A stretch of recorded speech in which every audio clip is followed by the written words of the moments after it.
One of the biggest mistakes people make is not picking the right size chandelier for the room.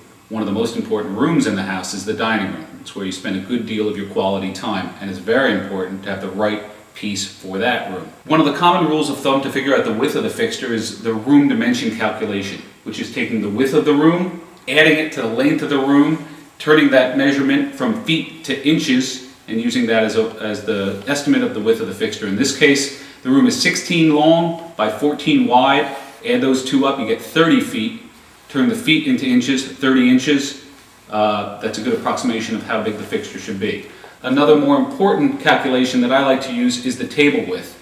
If this table is 44 inches, you want to give in 6 inches from each side so people don't hit their head when they're standing up. So that's a foot total, 6 inches from each side. Deduct that from the width of the table, in this case 44-inch wide table. Deduct a foot, 32 inches. That's the maximum width that you want for your fixture to be.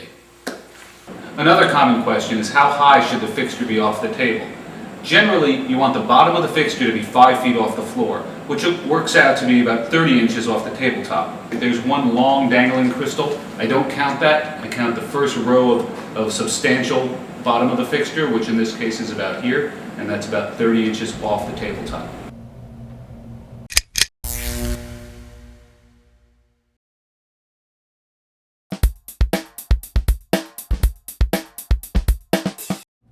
Another common mistake people make is not putting in landscape lighting. Homeowners spend tens of thousands of dollars on beautiful landscaping and then only enjoy that during the daylight hours. The nighttime happens to be the most dramatic time to see your landscaping. The proper landscape lighting is exceptionally important to show your home at its greatest potential. Like they say, you never get a second chance to make a first impression. If you're entertaining guests and they're coming over your home at night, and your home is dark or lit by a very bright outdoor fixture, you're losing a great opportunity to showcase all the landscaping you've done in the front of your home. If it's lit properly, it's a very warm, inviting feel. That will be a much better first impression. Another important thing to remember with landscape lighting is you want to see the effect. You don't want to see the fixture.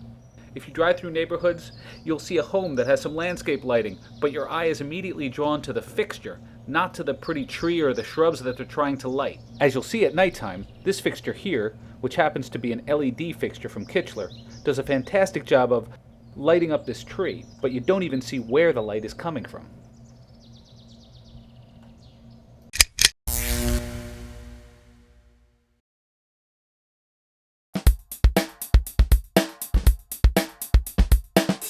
Another mistake people make is if they buy a home and it has a single outlet in the ceiling that they're going to use for a fan, they just put a fan and a light kit in there and think they're done. It is much better. You'll get much better light and add to the beauty of the room if you leave the light kit off the fan and put in 4 recessed lights in a standard size guest room or bedroom. This room is 14 by 14. 4 recessed lights do a very nice job. Obviously, it's better to do those recessed lights when you're building the house than after, but retrofit recessed is easy enough to do as well. So do the fan, leave the light kit off, put in recessed.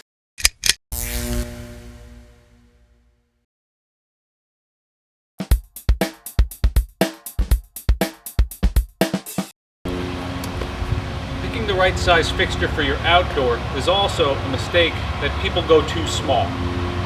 Fixtures look a lot larger in the showroom than they actually look on people's homes. Or the builder put in very small fixtures when he built the house, and that's what people figure is the correct size for their home. So when they go to replace it, they're like, my fixture's only 14 inches high. They're looking for a 14 high inch fixture where they really need something much, much larger. And you also have to remember that a fixture looks about half as big as it does 30 feet away on the street than it does when you're right next to it. As you can see on this home, these fixtures did look large in the showroom, but once they're on the house front, you can see the proportion is correct. As long as we're talking about outdoor fixtures, don't overlamp your fixtures. That means don't put in a bulb just because you can.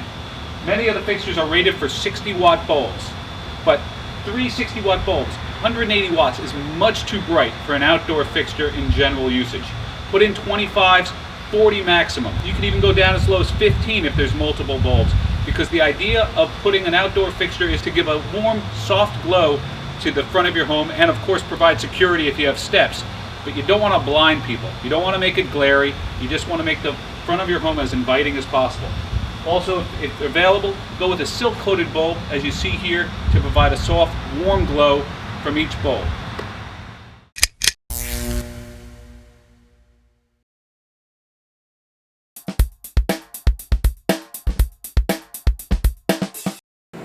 Another common mistake people make is leaving the old on-off switch that they got when they bought the house, instead of putting in a full-range dimmer. Dimmers run from $15 up to about $50 and have several advantages over the on-off switch. One of them is the versatility it gives to the room. A room like the dining room, you're going to want it nice and bright sometimes, perhaps when people are coming in, but then dim it down during the meal and even further when it's coffee and conversation after. A room like the kitchen, that is used for homework at times, but then other times, again in the evening, you don't want it full on bright. You're going to want it in a dimmer situation to make the room more hospitable. The other important thing about dimmers is the energy saving and money saving features. You lower the light level 20% on a dimmer, you save 10% of the energy, and you quadruple the lives of your bulbs, which works out to pay for a $20 dimmer pays for itself within that first year.